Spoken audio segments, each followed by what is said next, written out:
O que acontece quando você finalmente bate as botas, por assim dizer? Apesar de nossas visões predominantemente baseadas na ciência sobre a morte nos dias de hoje, parece que muitos de nós acreditam em vida após ela. Em 2014, cidadãos do Reino Unido foram entrevistados pelo Telegraph, e pouco menos de 60% dos entrevistados disseram acreditar que alguma parte de nós continua vivendo. Nos Estados Unidos, ainda uma nação muito cristã, a Pew Research, em 2015, perguntou às pessoas o que acontece após a morte. A pesquisa descobriu que 72% dos americanos acreditavam que você vai para o céu, descrito como um lugar onde pessoas que viveram boas vidas são eternamente recompensadas.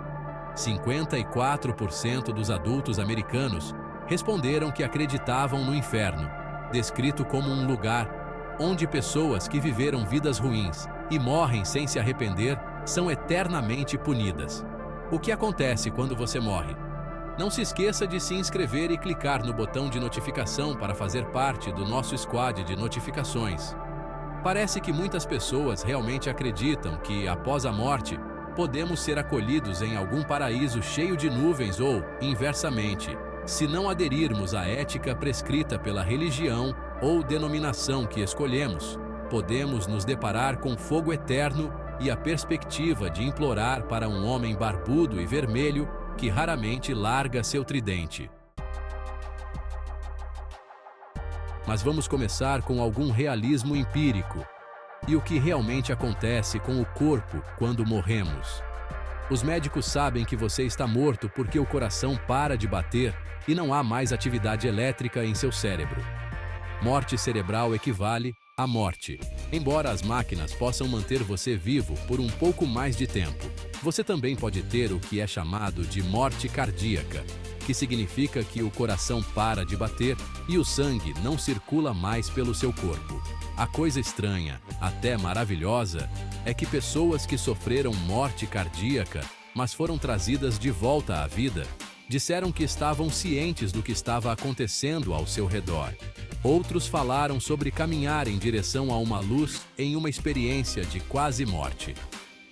Você pode ser trazido de volta do que chamamos de morte clínica, mas você só tem um período de graça de cerca de 4 a 6 minutos. Mas digamos que você chegue à luz e passe por ela. Isso é o que chamamos de morte biológica. Fim de jogo, o apito final, morto como um dodô. É aqui que as coisas ficam um pouco indelicadas, mas o que importa, você está morto. Uma vez que você definitivamente não está mais conosco, seus músculos relaxam, e isso significa que seu esfíncter também vai relaxar, o que significa que aquele Triple Whopper e batatas grandes que você almoçou vão sair de você. O gás que você tem em você também pode vazar e causar um mau cheiro. O mesmo vale para o xixi na sua bexiga. Então morrer como era de se esperar é um pouco desordenado. E homens, vocês podem até ejacular. Quanto às mulheres, vocês podem dar à luz após a morte se estiverem grávidas. Algo chamado de parto em caixão. Isso não acontece com frequência, no entanto. Em vez de empurrar, são os gases no abdômen que expulsam o recém-nascido para o mundo. À medida que o corpo se livra do que está preso dentro, sons podem ser emitidos pela sua boca conforme o ar escapa. Enfermeiras e pessoas que trabalham perto de corpos mortos relataram regularmente ouvir gemidos e grunhidos que soam muito vivos vindo dos corpos. Você pode se contrair, mas isso não significa que há vida em você. São apenas contrações musculares. Você também pode ter uma ereção se morrer deitado de bruços e o sangue fluir para lá. Todo o seu sangue se acumulará em uma determinada área do seu corpo. Isso é chamado de livor mortis, e é o motivo pelo qual partes de você terão aquela cor roxa escura que você já viu na TV. Essas são as coisas encantadoras que podem acontecer logo após a sua partida. Sem o sangue fluindo pelo corpo, ele começará a esfriar o que é conhecido como algor mortis. ou simplesmente frio da morte. Ele continuará a esfriar até atingir a mesma temperatura do ambiente. Você ficará rígido em cerca de 2 a 6 horas, e isso chamamos de rigor mortis. Isso ocorre porque o cálcio está entrando nas células musculares. As células se degradam sem o fluxo sanguíneo, o que leva ao crescimento de bactérias. E é por isso que você começa a se decompor. Pode parecer que seu cabelo ou suas unhas cresceram, mas não é o caso. O que acontece é que sua pele está encolhendo, dando a impressão de crescimento. A pele também vai se soltar e bolhas aparecerão no corpo. A próxima etapa é a putrefação, quando bactérias e micro-organismos começam a se banquetear em você. Logo você vai começar a feder tanto quanto qualquer coisa que você poderia ter imaginado enquanto estava vivo. Uma pessoa descreveu o cheiro como ovos podres, fezes e um banheiro usado deixado por 1 mês vezes 1000. É profano.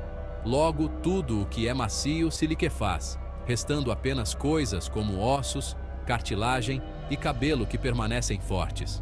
Você já está bem no caminho da decomposição quando é colocado no solo. Mas se for embalsamado e enterrado, a decomposição pode ser um processo lento. Deixado acima do solo, você se tornará uma bagunça líquida em cerca de 1 mês, sendo devorado por insetos, larvas, plantas e animais. No subsolo, alguns especialistas dizem que pode levar de 8 a 12 anos antes de você ser reduzido a nada além de um esqueleto. Após cerca de 50 anos, até mesmo seus ossos se tornarão parte da terra. Devemos acrescentar que a taxa de decomposição depende de uma série de fatores, muitos para listar aqui, mas achamos que você entendeu a ideia.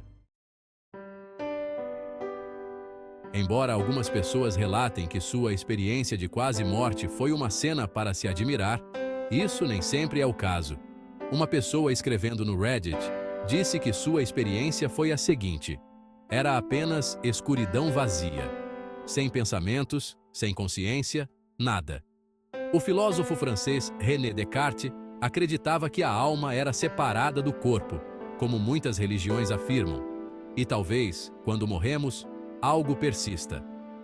Friedrich Nietzsche falou sobre o conceito de recorrência eterna, ou retorno eterno, significando que toda existência ou energia no universo sempre existiu e sempre continuará se repetindo ad infinitum.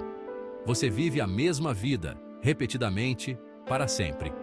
Agora, isso não faz você querer viver bem? Aqui podemos traçar semelhanças com a crença budista na roda do Sansara, onde todas as almas, vidas, começarão um ciclo novamente após a morte, mas não exatamente a mesma vida. Algo que chamamos de reencarnação, que algumas pessoas dizem estar ligado ao que às vezes chamamos de déjà vu. Os budistas acreditam que podemos acabar com esse ciclo vicioso se conseguirmos alcançar a verdadeira iluminação, atingindo assim o nirvana. Ou fazemos nosso caminho para o céu após nossos corpos pararem de funcionar, acenando para São Pedro nos portões perolados, esperando que ele não nos negue a entrada por termos roubado aquela barra de chocolate quando fomos em uma excursão escolar para as cataratas do Niágara. Seremos levados ao paraíso, um lugar repleto de comidas excelentes e belas donzelas que fazem seus joelhos mortos ficarem fracos? Ou simplesmente seremos sementes para a terra, nossas almas nada mais do que uma fantasia mundana que desviou nossas mentes de nossa insignificância cósmica e da sensação de futilidade que às vezes experimentamos aqui na terra firme? Isso é algo que não podemos lhe dizer, mas adoraríamos saber o que você pensa. Compartilhe seus pensamentos nos comentários e, por favor, não morra antes de nos contar.